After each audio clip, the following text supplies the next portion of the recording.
ആകാശവാണി. നമസ്കാരം. വാർത്തകൾ വായിക്കുന്നത് അശ്വതി അശോക്.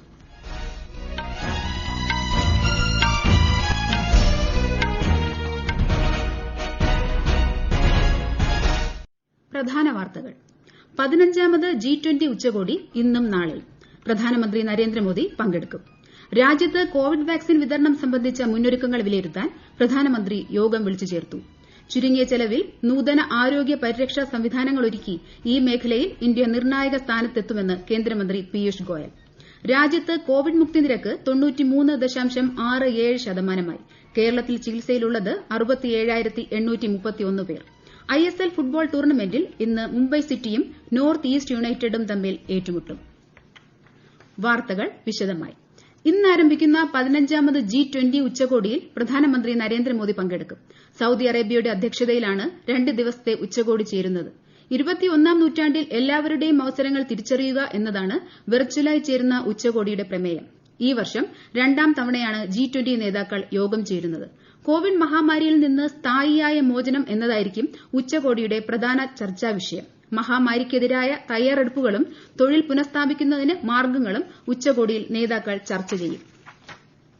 ഗുജറാത്തിലെ ഗാന്ധിനഗറിൽ പണ്ഡിറ്റ് ദീൻ ദയാൽ പെട്രോളിയം യൂണിവേഴ്സിറ്റി ബിരുദദാന ചടങ്ങിനോടനുബന്ധിച്ച് 5 ആധുനിക അടിസ്ഥാന സൌകര്യ സംവിധാനങ്ങൾ പ്രധാനമന്ത്രി നരേന്ദ്രമോദി വിർച്വലായി ഉദ്ഘാടനം ചെയ്തു. 22 കോടി രൂപ ചെലവിൽ നിർമ്മിച്ച സർവകലാശാലയുടെ ബിസിനസ് ഇൻക്യുബേറ്റർ, 17 കോടി രൂപ ചെലവിൽ നിർമ്മിച്ച 45 മെഗാവാട്ട് ശേഷിയുള്ള സൌരോർജ്ജ പാനലുകൾ, സ്പോർട്സ് കോംപ്ലക്സ്, സർവകലാശാലയുടെ ട്രാൻസ്ലേഷണൽ റിസർച്ച് സെന്റർ, വ്യാവസായ മാലിന്യ നിർമ്മാർജ്ജനവുമായി ബന്ധപ്പെട്ട യൂറോപ്യൻ യൂണിയനുമായി ചേർന്നുള്ള പദ്ധതി എന്നിവയാണ് ഇന്ന് ഉദ്ഘാടനം ചെയ്തത്. ചടങ്ങിൽ ഗുജറാത്ത് മുഖ്യമന്ത്രി വിജയ് റൂപാണിയും പങ്കെടുത്തു. കോവിഡ്-19-നെതിരായ വാക്സിൻ വിതരണം, നിർവ്വഹണ ചുമതല എന്നിവയുമായി ബന്ധപ്പെട്ട മുന്നൊരുക്കങ്ങൾ വിലയിരുത്തുന്നതിന് പ്രധാനമന്ത്രി നരേന്ദ്രമോദി ഇന്നലെ യോഗം വിളിച്ചു ചേർത്തു. വാക്സിൻ വികസിപ്പിക്കാനുള്ള പ്രവർത്തനങ്ങളിൽ ഏർപ്പെട്ടിരിക്കുന്ന ശാസ്ത്രജ്ഞർ, അക്കാദമിക് വിദഗ്ധർ, ഫാർമ കമ്പനികൾ, സംരംഭകർ എന്നിവരെ പ്രധാനമന്ത്രി അഭിനന്ദിച്ചു. ഒരു റിപ്പോർട്ട്. രാജ്യത്ത് കോവിഡ്-19-നെതിരായ 5 വാക്സിനുകൾ വിവിധ നിർമ്മാണ ഘട്ടത്തിലാണ്. Myanmar, Qatar, Bhutan, Switzerland, Bahrain, Austria, south Korea തുടങ്ങിയ രാഷ്ട്രങ്ങൾ ഇന്ത്യയുമായി വാക്സിൻ നിർമ്മാണ പ്രവർത്തനങ്ങളിൽ പങ്കാളികളാകാനും തുടർന്ന് ഇന്ത്യയിൽ നിർമ്മിക്കുന്ന വാക്സിൻ ഉപയോഗിക്കാനും താൽപര്യം പ്രകടിപ്പിച്ചിട്ടുണ്ട്. വാക്സിൻ ലഭ്യമാകുന്ന മുറയ്ക്ക് ആദ്യ അവസരത്തിൽ തന്നെ നൽകുന്നതിന് ആരോഗ്യ പ്രവർത്തകരുടെയും കോവിഡ് മുന്നണി പോരാളികളുടെയും ഡാറ്റാബേസ് തയ്യാറാക്കി വരുന്നു. വാക്സിൻ സൂക്ഷിക്കാനുള്ള ശീതീകരണ സംവിധാനം ഏർപ്പെടുത്തൽ, വാക്സിൻ നൽകാനുള്ള സിറിഞ്ച്, സൂചി എന്നിവയുടെ സംഭരണം തുടങ്ങിയ പ്രവർത്തനങ്ങൾ അന്തിമഘട്ടത്തിലാണ്. മെഡിക്കൽ, നഴ്സിംഗ് വിദ്യാർത്ഥികൾക്കും അധ്യാപകർക്കും വാക്സിനേഷനുമായി ബന്ധപ്പെട്ട പരിശീലനം നൽകും. വാക്സിൻ ഗവേഷണ നിർമ്മാണ പ്രവർത്തനങ്ങളിൽ അന്താരാഷ്ട്ര മാനദണ്ഡം ഉറപ്പുവരുത്തുന്നതിന് ദേശീയ, അന്തർദേശീയ സ്ഥാപനങ്ങളുമായി സഹകരിച്ച് പ്രവർത്തിക്കാൻ പ്രധാനമന്ത്രി നിർദ്ദേശം നൽകി. വാക്സിൻ വിതരണത്തിനുള്ള നിർവ്വഹണം ഡിജിറ്റൽ പ്ലാറ്റ്ഫോം വഴിയാക്കുന്നതിന് സംസ്ഥാന, ജില്ലാ ഭരണകൂടങ്ങളുമായി ചേർന്ന് പരീക്ഷണാടിസ്ഥാനത്തിൽ പ്രവർത്തനങ്ങൾ പുരോഗമിക്കുന്നുണ്ട്. വാക്സിൻ നിർമ്മിച്ചു കഴിഞ്ഞാൽ ഉപയോഗിക്കാൻ അനുമതി നൽകുന്നതിനുള്ള സംവിധാനത്തെപ്പറ്റി വിശദമായി വിലയിരുത്തിയ പ്രധാനമന്ത്രി ഇതിന് സമയബന്ധിതമായ പ്രവർത്തന പദ്ധതി ആവിഷ്കരിക്കാനും നിർദ്ദേശം നൽകി. News desk, Akashvani. രാജ്യത്തെ വാക്സിൻ വികസനവുമായി ബന്ധപ്പെട്ട സമഗ്ര ഗവേഷണ പ്രവർത്തനങ്ങളിൽ പ്രധാനമന്ത്രി നരേന്ദ്രമോദി സംതൃപ്തി പ്രകടിപ്പിച്ചു. 4 വാക്സിനുകൾ നിർമ്മാണത്തിന്റെ 2ഉം 3ഉം ഘട്ടങ്ങളിലാണ്. 3ാം ഘട്ട പരീക്ഷണങ്ങൾക്ക് ശേഷം വാക്സിൻ ഉപയോഗത്തിനുള്ള അനുമതി നൽകുന്നതിനുള്ള പ്രവർത്തനങ്ങൾ വേഗത്തിലാക്കാൻ പ്രധാനമന്ത്രി നിർദ്ദേശം നൽകി. മുൻഗണനാ തത്വങ്ങളുടെ അടിസ്ഥാനത്തിൽ രാജ്യത്തെ ഓരോ പ്രദേശത്തുള്ള പൌരനും വാക്സിൻ ലഭിക്കുന്നുണ്ട് എന്ന് ഉറപ്പുവരുത്താൻ എല്ലാ നടപടികളും യഥാസമയം സ്വീകരിക്കാൻ അദ്ദേഹം ആവശ്യപ്പെട്ടു. കോവിഡ് സുരക്ഷാ പദ്ധതിയുടെ കീഴിൽ വാക്സിൻ ഗവേഷണ പ്രവർത്തനങ്ങൾക്ക് 900 കോടി രൂപയാണ് കേന്ദ്ര ഗവൺമെന്റ് ധനസഹായം അനുവദിച്ചിരിക്കുന്നത്. ഓക്സ്ഫോർഡ് കോവിഡ് വാക്സിൻ ഏപ്രിൽ മുതൽ 1 വർഷ കാലയളവിൽ രാജ്യത്തെ മുഴുവൻ ജനങ്ങൾക്കും ലഭ്യമാക്കാൻ സാധിക്കുമെന്ന് പൂനെ സിറം ഇൻസ്റ്റിറ്റ്യൂട്ട് മേധാവി അദാർ പുനാവാല. ആരോഗ്യ പ്രവർത്തകർക്കും മുതിർന്ന പൌരന്മാർക്കും ഫെബ്രുവരിയോടെ ഇത് ലഭിക്കും. വാക്സിന്റെ അന്തിമഘട്ട പരീക്ഷണങ്ങളുടെ ഫലപ്രാപ്തിയെക്കുറിച്ചുള്ള റിപ്പോർട്ട് 1 മാസത്തിനകം ലഭ്യമാകുമെന്നും അദ്ദേഹം പറഞ്ഞു. ഭാവിയിൽ ചുരുങ്ങിയ ചെലവിൽ ഫലപ്രദവും നൂതനവുമായ ആരോഗ്യ പരിരക്ഷാ സംവിധാനങ്ങൾ ഒരുക്കി ഇന്ത്യ നിർണായക സ്ഥാനത്തെത്തുമെന്ന് കേന്ദ്രമന്ത്രി Piyush Goyal. Indian industry confederation സംഘടിപ്പിച്ച ഏഷ്യ ആരോഗ്യ ഉച്ചകോടിയിൽ പങ്കെടുത്ത് സംസാരിക്കുകയായിരുന്നു അദ്ദേഹം.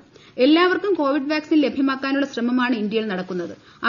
അവികസിത രാജ്യങ്ങളിലുള്ള പാവങ്ങൾക്കും വാക്സിൻ ലഭ്യമാക്കാൻ എല്ലാവരും ഒന്നിച്ച് ശ്രമിക്കണമെന്നും അദ്ദേഹം പറഞ്ഞു. പുനരുപയോഗ ഊർജ്ജ മേഖലയിൽ ഇന്ത്യ മികച്ച മുന്നേറ്റമാണ് നടത്തിയതെന്ന് ഊർജ്ജമന്ത്രി ആർ.കെ. സിംഗ്. ഇതിനെ തുടർന്ന് ലോകത്തെ പ്രമുഖ കമ്പനികൾക്ക് ഇന്ത്യയിൽ നിക്ഷേപം നടത്താൻ താൽപര്യം പ്രകടിപ്പിച്ചിട്ടുള്ളതായും അദ്ദേഹം പറഞ്ഞു. ആകാശവാണിക്ക് നൽകിയ പ്രത്യേക അഭിമുഖത്തിലാണ് മന്ത്രി ഇക്കാര്യം വ്യക്തമാക്കിയത്. കഴിഞ്ഞ 6 വർഷത്തിനിടയിൽ $64 ബില്യൺ നിക്ഷേപമാണ് ഈ മേഖലയിൽ നടത്തിയിരിക്കുന്നത്. ഈ മാസം 26-ന് നടക്കുന്ന റീ ഇൻവെസ്റ്റ് 2020 പ്രധാനമന്ത്രി നരേന്ദ്രമോദി ഉദ്ഘാടനം ചെയ്യും. 70 രാജ്യങ്ങളിലെ ഊർജ്ജ മന്ത്രിമാർ ഇതിൽ പങ്കെടുക്കും. ഈ വാർത്തകൾ ആകാശവാണിയിൽ നിന്ന്. കൊറോണ ആശങ്കയല്ല, ജാഗ്രതയാണ് വേണ്ടത്. കേന്ദ്ര ആരോഗ്യ മന്ത്രാലയം പുറപ്പെടുവിക്കുന്ന നിർദ്ദേശങ്ങൾ. ജനങ്ങൾ കൂട്ടം കൂടുന്നത് ഒഴിവാക്കുക. ഇടയ്ക്കിടെ കൈകൾ സോപ്പും വെള്ളവും ഉപയോഗിച്ചോ സാനിറ്റൈസർ ഉപയോഗിച്ചോ വൃത്തിയാക്കുക. നിർബന്ധമായും മാസ്ക് ധരിക്കുക. പനിയോ ചുമയോ ശ്വാസതടസ്സമോ തുടരുന്ന സാഹചര്യത്തിൽ വൈദ്യസഹായം തേടുക. കൊറോണയെ സംബന്ധിച്ച വിവരങ്ങൾക്ക് ആരോഗ്യ മന്ത്രാലയത്തിന്റെ 1075-ലും ദിശയുടെ 1056-ലും ബന്ധപ്പെടാം. ഇന്നലെ 46,000-ത്തോളം പുതിയ കേസുകൾ റിപ്പോർട്ട് ചെയ്തതോടെ രാജ്യത്തെ ആകെ കോവിഡ് രോഗികളുടെ എണ്ണം 90,50,000 പിന്നിട്ടു.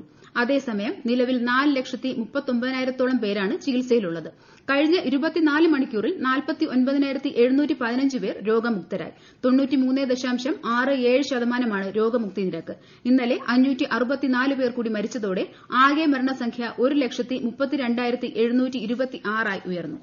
കേരളത്തിൽ ഇന്നലെ 60,365 സാമ്പിളുകൾ പരിശോധിച്ചതിൽ 6,028 പേർക്ക് കോവിഡ് സ്ഥിരീകരിച്ചു. 9.98% രോഗസ്ഥിരീകരണ നിരക്ക്.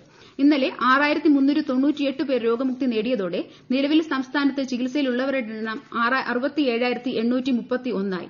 കേരളത്തിൽ ഇതുവരെ കോവിഡ് മരണം 1,997 ആണ്. ലോകത്ത് കോവിഡ് ബാധിതരുടെ എണ്ണം 5,80,00,000-ലേക്ക്. 5,79,05,684 പേർക്കാണ് ഇതുവരെ രോഗം സ്ഥിരീകരിച്ചത്. 4,01,05,102 പേർ രോഗമുക്തരായി. 13,77,584 പേരാണ് മരിച്ചത്.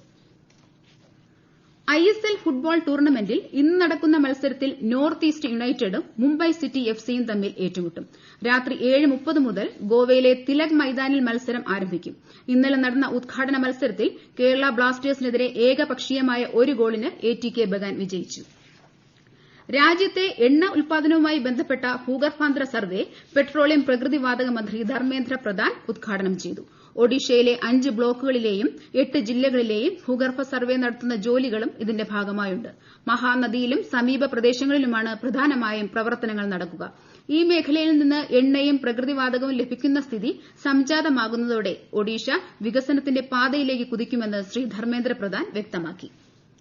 രാജ്യത്തെ പ്രധാന നിക്ഷേപ ലക്ഷ്യകേന്ദ്രമായി കർണാടക മാറിയെന്നും കോവിഡ്-19 മഹാമാരി കാലയളവിൽ പോലും സംസ്ഥാനത്ത് 1.20 ലക്ഷം കോടി രൂപയുടെ നിക്ഷേപം നടന്നതായും ഉപമുഖ്യമന്ത്രി CN അശ്വന്ത് നാരായൺ അറിയിച്ചു. IT അനുബന്ധ മേഖലകളുമായി ബന്ധപ്പെട്ട് $300 ബില്യൺ നേടാൻ ഗവൺമെന്റ് ലക്ഷ്യമിട്ടിരിക്കുന്നതായും അദ്ദേഹം പറഞ്ഞു. ഇതിനായി കർണാടക ഡിജിറ്റൽ എക്കണോമി മിഷൻ രൂപീകരിക്കുമെന്നും 7,000-ത്തോളം സ്റ്റാർട്ടപ്പുകൾ, ഇ-കൊമേഴ്സ് കമ്പനികൾ എന്നിവർക്ക് വേണ്ട പ്രോത്സാഹനം നൽകുമെന്നും കർണാടക ഉപമുഖ്യമന്ത്രി പറഞ്ഞു. രാജ്യതലസ്ഥാനമായ ഡൽഹിയിലെ അന്തരീക്ഷ വായു നിലവാരത്തിന്റെ മോശം അവസ്ഥ തുടരുന്നു. അന്തരീക്ഷ വായു ഗുണനിലവാര സൂചികയിൽ ഇന്ന് രാവിലെ 264 ആണ് രേഖപ്പെടുത്തിയത്. ശൈത്യകാലത്തിന്റെ തുടക്കം മുതൽ ഡൽഹി ഈ അവസ്ഥ നേരിടുകയാണ്. നഗര പ്രാന്തപ്രദേശങ്ങളിലെ കൃഷിയിടങ്ങളിൽ തീയിടുന്നതും തണുത്ത കാറ്റും മറ്റു പ്രാദേശിക ഘടകങ്ങളുമാണ് ഇതിന് കാരണമായി ചൂണ്ടിക്കാണിക്കുന്നത്. കോവിഡ് വ്യാപനം വർദ്ധിച്ചതിനെ തുടർന്ന് കാനഡയിലെ ഏറ്റവും വലിയ നഗരമായ ടൊറന്റോയിൽ വീണ്ടും ലോക്ഡൌൺ ഏർപ്പെടുത്തി. അവശ്യ സേവനങ്ങൾ ഒഴികെ മറ്റെല്ലാ സംവിധാനങ്ങളും ഇവിടെ തിങ്കളാഴ്ച മുതൽ നിർത്തിവയ്ക്കും. താപനില കുറയുന്നതും ദിനംപ്രതിയുള്ള രോഗികളുടെ വർധനയുമാണ് നടപടിക്ക് കാരണം.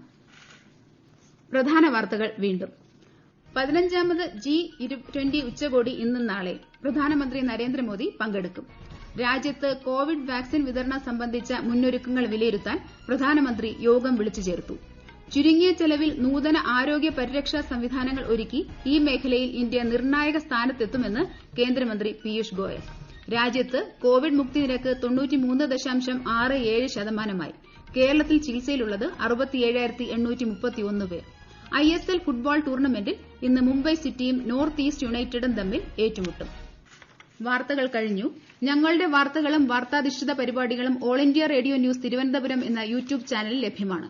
കൂടാതെ കൂടുതൽ വാർത്തകൾക്കായി @all India radio news Thiruvananthapuram എന്ന ഫേസ്ബുക്ക് പേജും @airnews_tvm എന്ന ട്വിറ്റർ ഹാൻഡിലും സന്ദർശിക്കുക. അടുത്ത വാർത്താ പ്രക്ഷേപണം വൈകിട്ട് 6:30-ന്.